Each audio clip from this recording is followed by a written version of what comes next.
The hard, cold reality of trading is that every trade has an uncertain outcome. What separates the consistently great athletes and performers from everyone else is their distinct lack of fear of making a mistake.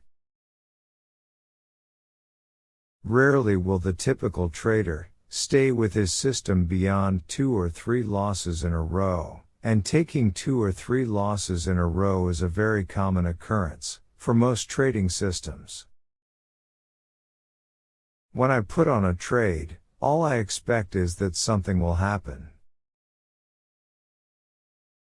No man ever reached to excellence in any one art or profession without having passed through the slow and painful process of study and preparation.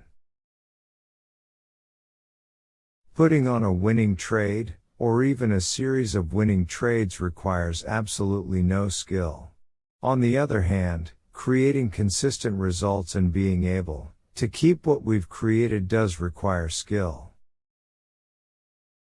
Good market analysis can certainly contribute to and play a supporting role in one's success, but it doesn't deserve the attention and importance most traders mistakenly attach to it.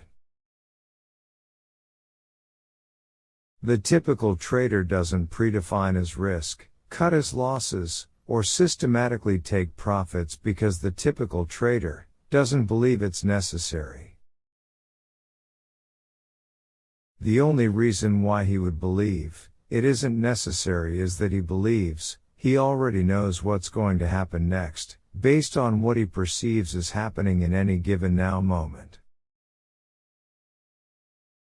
When you really believe that trading is simply a probability game, concepts like right, or wrong, or win, or lose, no longer have the same significance.